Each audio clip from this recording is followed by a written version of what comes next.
When news broke last week that Elon Musk, the richest man on the planet, wanted to buy Twitter, the platform went into a tailspin.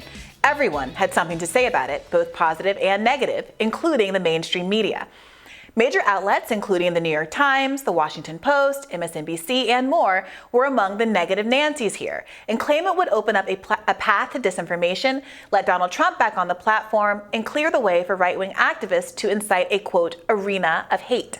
Musk has said his motive is establishing freer speech on Twitter, but it remains to be seen whether the company takes him up on his bid to buy it. So here to discuss is Batya Ungar-Sargon, Deputy Opinion Editor at Newsweek. Batya, welcome. Thank you for having me. Yeah, we're so glad to talk to you about this. So, what do you make of what's going on with Elon and Twitter and all of this kind of hysterical concern I'm seeing from a lot of people in sort of the progressive Twitter circle saying, like, this would be the end of the world? I did a radar on this yesterday, and so many examples of this would be the end of the world if Elon Musk acquired this. But I'm looking at, what he's proposing to do differently, and they seem like perfectly fine ideas. So I'm kind of confused. So what do you make of it? So I definitely think that the sort of progressive hysteria and meltdown around this is a huge punchline, right? But at the same time, Elon Musk is not quite as, free speech oriented as he likes to pretend he is on Twitter. He has fired people for organizing, for trying to, make a union at Tesla. He has fired people for disagreeing with him. He has fired people for bringing up racist harassment. He also recently built a showroom for Tesla in Xinjiang, literally in the shadow of actual concentration camps that are built to house Uyghur Muslims. And he has bent the knee to China over and over again. And so, on the one hand, you have these progressives melting down at the idea that there would be like less kicking off of conservatives from, from social media for having just legitimate conservative points of view. That's ridiculous. But on the other hand, I'm looking at conservatives who are now touting this like new corporate overlord just because he's closer to them on some issues, although not on China. And I'm thinking to myself, like, is this your king? Like, the problem seems to me to be that both sides are perfectly happy to cede total control to corporate overlords as long as they have their politics, when of course the problem is that we have ceded total control to corporate overlords, period.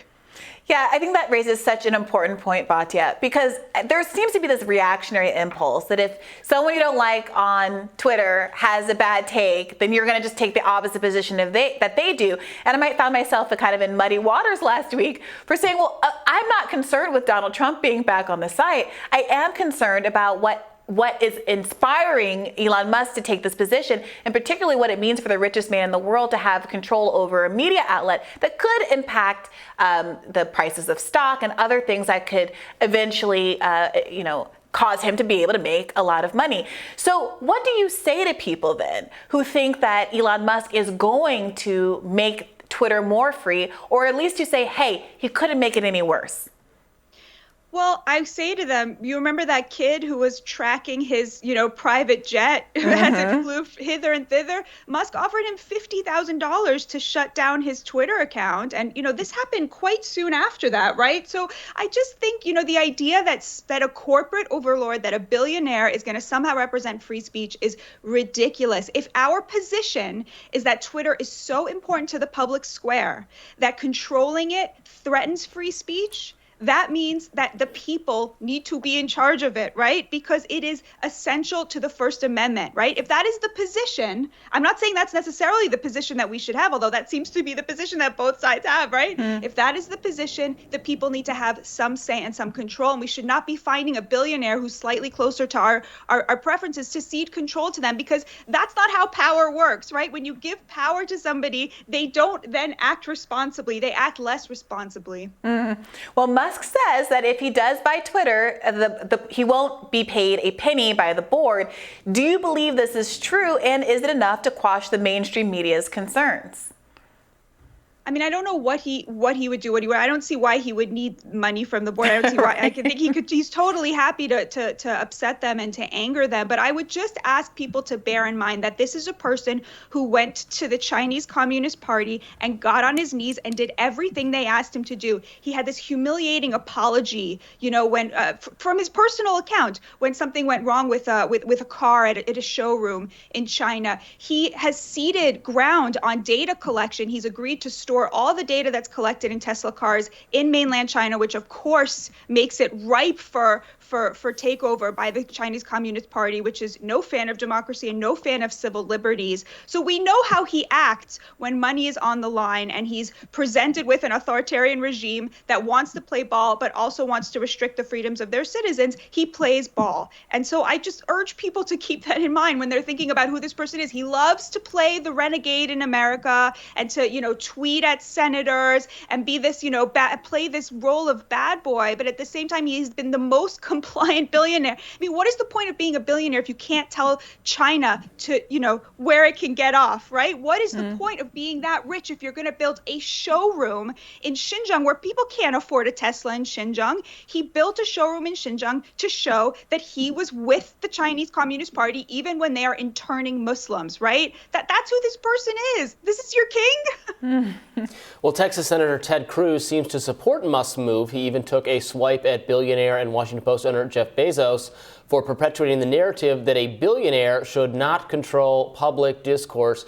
And I do agree with you, Batya, that this is getting into a weird place that I don't share this view. Like you were saying, the view that, well, is it weird that, which corporate overlord is going to be in charge of this platform? I mean, the platform is a corporation, right? A corporate governance governs this corporation because it is not, even though we describe it as akin to a public square, still it's a private company's software and platform. And I'm criticizing its policies because I don't like its policies the way I would criticize any company's policies.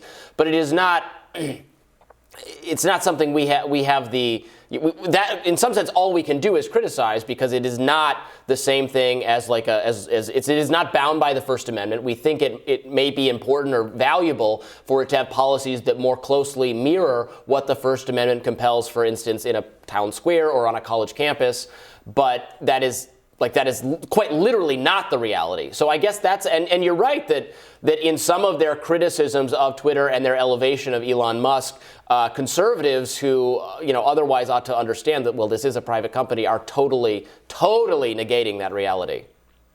Robbie, but is that really true of your criticism of Twitter? You don't think that if Twitter followed its current policy to its natural conclusion and essentially just kicked off all libertarians and all conservatives and was only a platform for progressives, you wouldn't criticize that on sort of moral, national, democratic grounds? You would only say, look, that's its prerogative, but I'm not going to use this product because it's no longer useful for me. Like, you don't think that there's something a little bit more, just given how much we all use it, how much our politicians use it?